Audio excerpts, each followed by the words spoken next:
Once upon a time, we began this journey. This is our story, how it all started. A friendship that began without an Anthony, involving two strangers with their whole life chartered.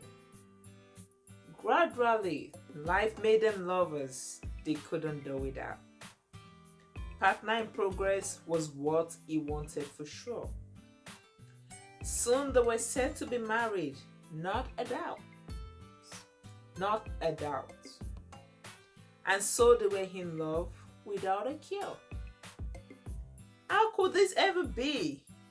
It sounds so untrue. Does such love even exist without a plea?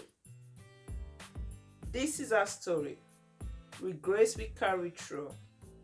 Years and years later, we stalk like a flea to want.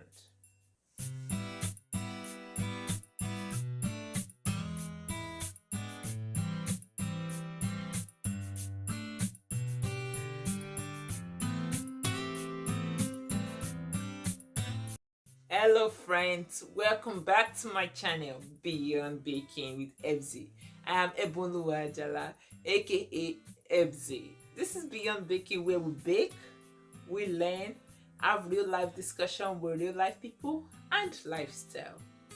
Before we go on today, if you've not subscribed, please subscribe, like, comment, share, tell someone that knows someone to please do the same. Alright, so today's a special one, special edition. And you know why that is? Because it's our wedding anniversary. Yes, it's our wedding anniversary. Yes, October 31st. Alright, so briefly, I'm going to be sharing the story of our wedding. But before I go on with my story, let me take a short break. I'll be right back. Don't go anywhere.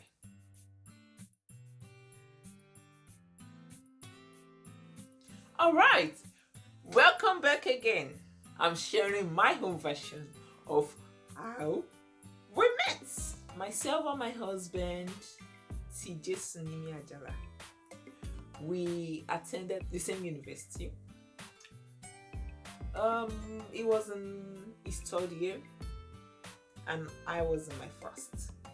And I remember we had this group that we always go. I was a prayer band member and he was also a prayer band member. And the way the place is set up is we go upstairs to pray in the morning before chapel starts. So I remember I was always in, and you know, sisters and brothers, we always isolate ourselves. So the brothers sit in front or at the back, and then the sisters sit in the middle on one side. You know, we don't want to mix with each other. So it's always a bless you sister, bless you brother relationship.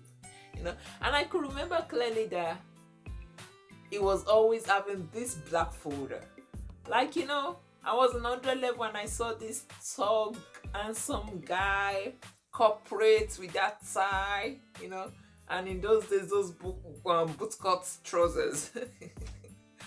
He put on those bootcut trousers with this black fold. I'm like, wow, this guy is really serious, you know. And I just admire him from afar. Like, we never even spoke for once. And that was that. So 2016, one of my friends was getting married and she was like, oh, you're gonna be the best lady, you're gonna be the maid of honor. I would like you and the best man to meet so that you guys will not be a stranger when you talk. I was like, oh, okay, that's fine, send me the name of the person, let me follow him on Facebook. So she did send me the name of this person, and then I went to look him up on Facebook. I'm like, oh, I'm already his friend on Facebook. Like, I'm like, oh, really? Ajala. Okay, I'm already his friend. And then I went to check. I'm like, oh, his brother is actually my cousin. Like, I know this family like I know the back of my hand. I was like, wow. Okay. So I went into his inbox. Like, hi, he asked me, I'm going to be the best lady. and I'm saying hi to you, and it was like, oh, hi, Ebunwa, nice to meet you. I'm CJ Sunimi. I'm like, yeah, nice to meet you, fine. So, yeah, I sent him a message. I was like, I know you very well.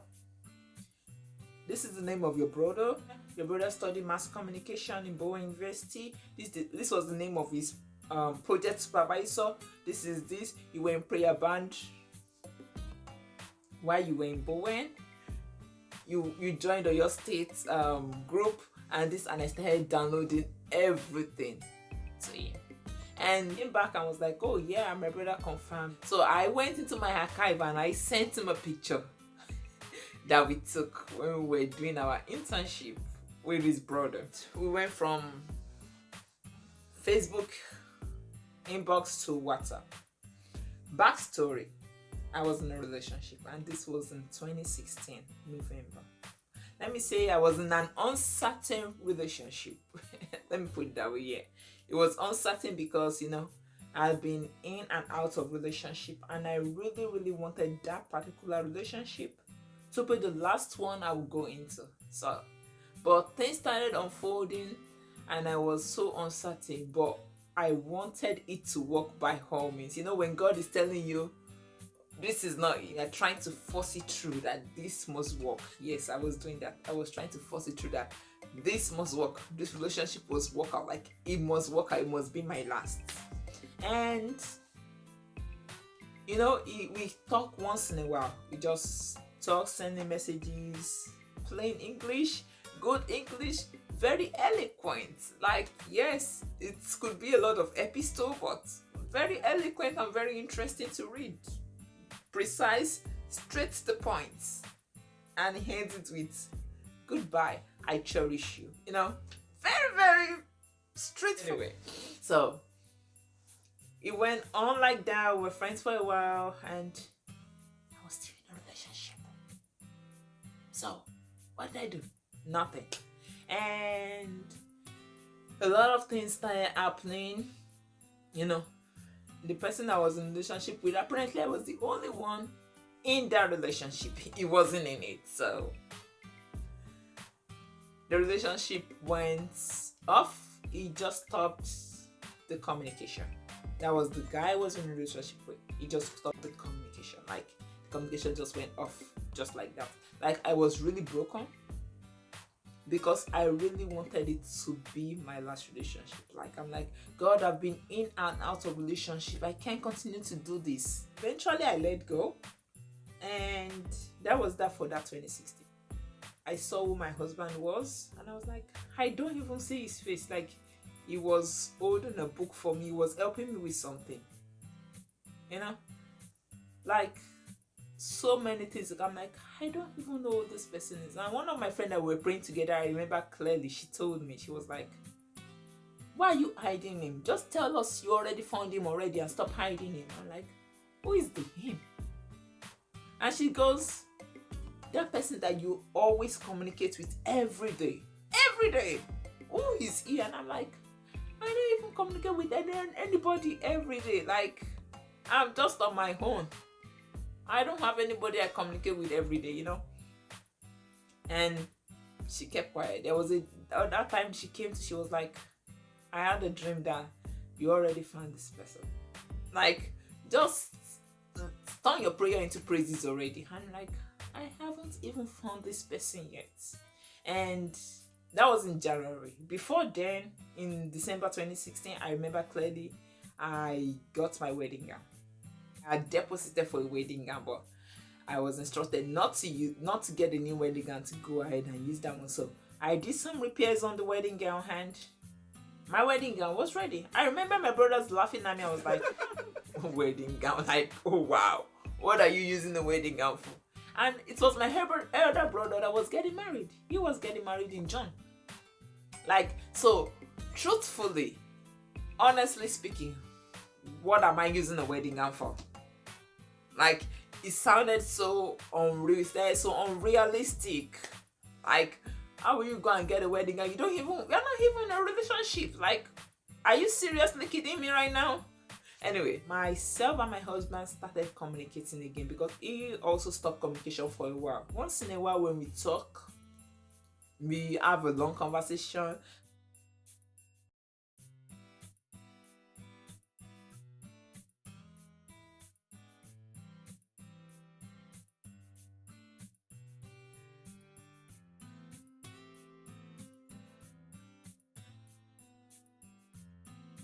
And I remember I made up my mind that I am not just going to marry anybody again. I was like, God, after the last relationship, I said, God, I don't want to go into any relationship anymore. Even if it means not to get married. I don't want it anymore. Like, I'm tired of this breaking up. I'm tired. No, I just want to serve you. No more relationship. Aww. Like, I was so serious. I was sad. I cried and I told God, I don't want any more relationship. And then he came along. We chatted, gradually. Apparently he knew what he wanted from the beginning. We started chatting gradually, and then we started talking once in a while. And I remember he told me, was like, I don't want a girlfriend. I want a wife. Would you be my wife? And I was in the kitchen, like, he just went straight to the point. I was in the kitchen and I laughed and I laughed and I laughed and I laughed. I was like, who does that? Like, I was like, see, you are so funny. Good night. Oh. So, and then we didn't see anything. We didn't have any conversation about it again. After a week, we talked again after a week, and then it was like, I hope you haven't friend zoned me.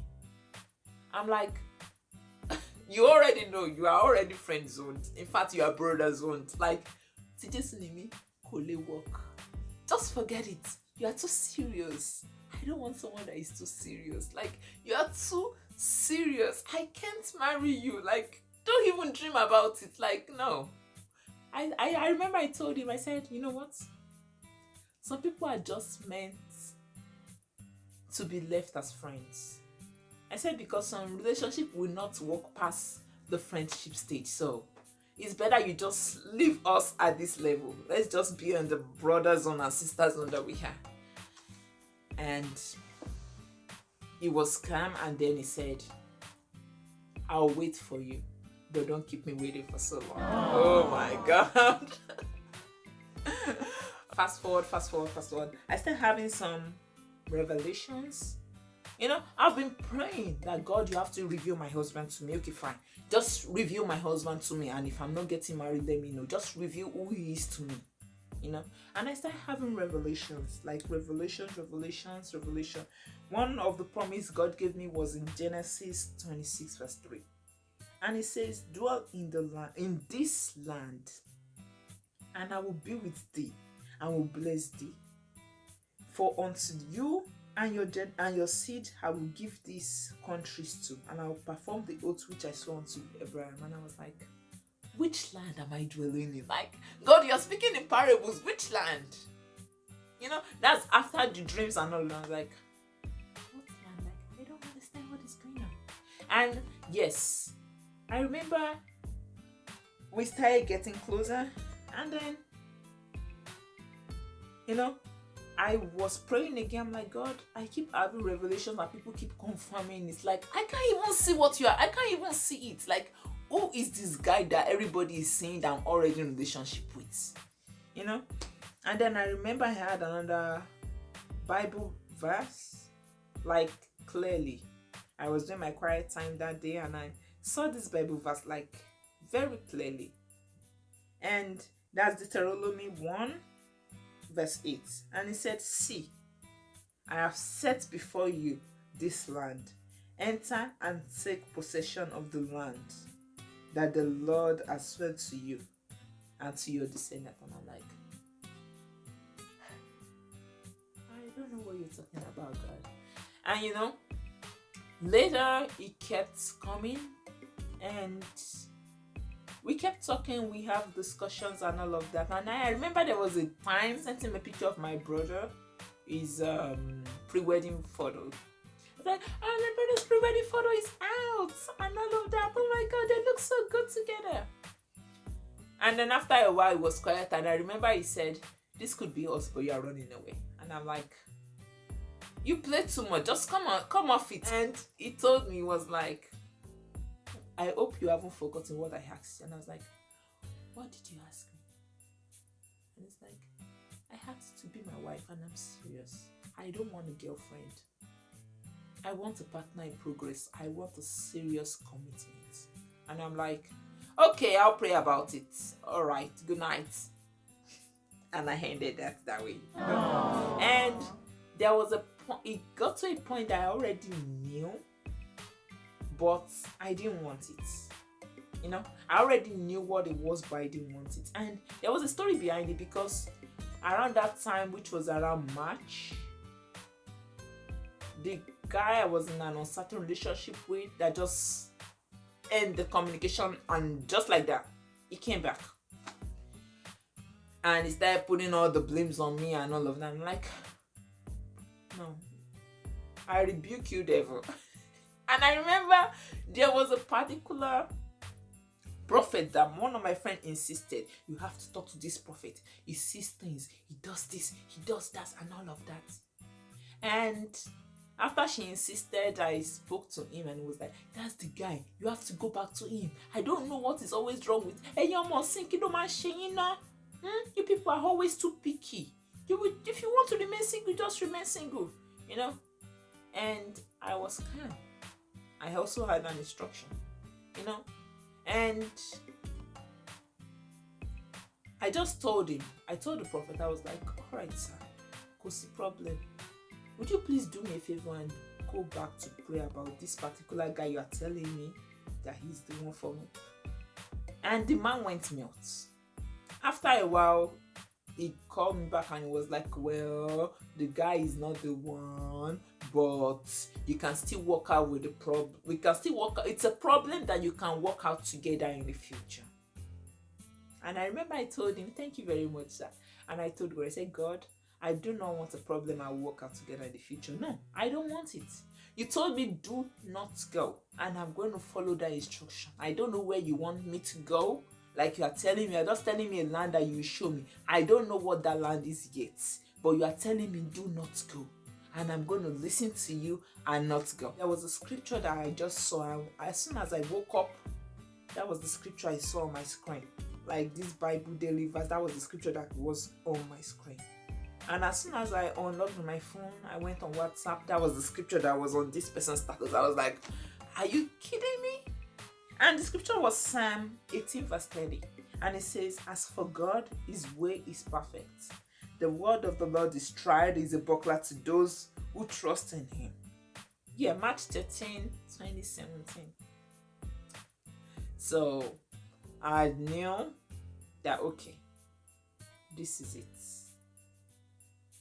And I had another confirmation. And I was like, okay, fine. This is it. I was very sure, I was certain that actually this is it. So anyway, we have become so close. And that day I sent him a message. Like, he never actually asked again. So I just sent him a message. I was like, okay, fine.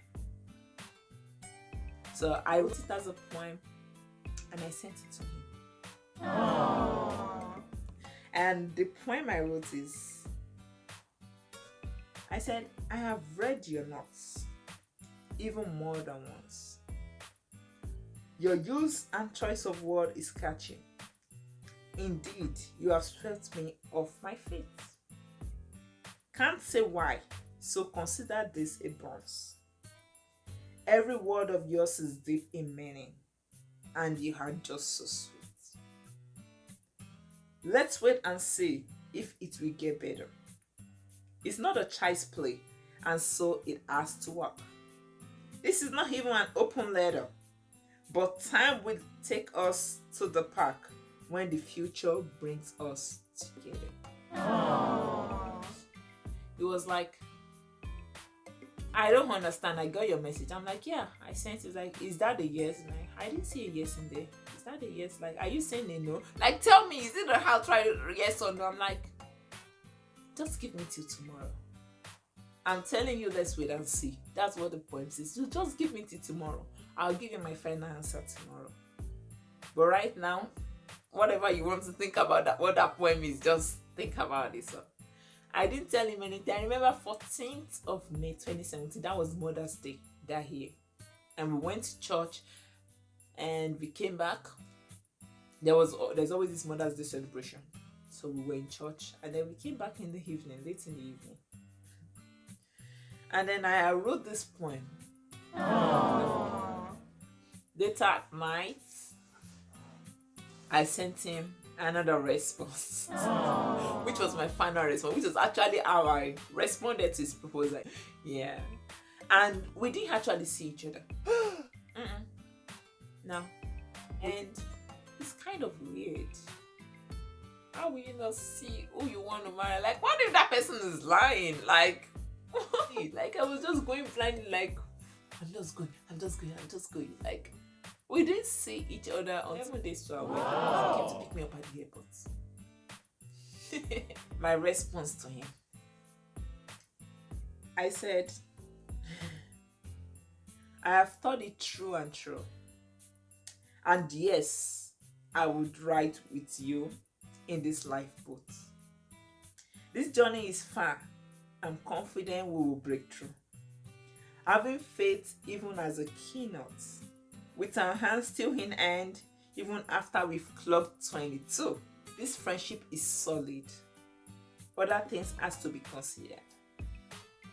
Since we are headed in the same direction, by His grace, things won't be bitter. We would hold firm our conviction.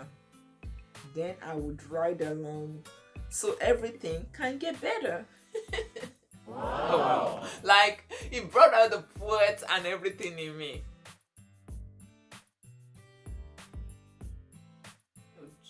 In the meantime, our wedding anniversary is 31st of October. So if you would please wish us a happy wedding anniversary. And I'll see you next time when I come your way again with more interesting story of how we proceeded and how far God has brought us. Alright, till I come your way again next time. I remain Eboluwa Ajala, aka Ebzy. Bye.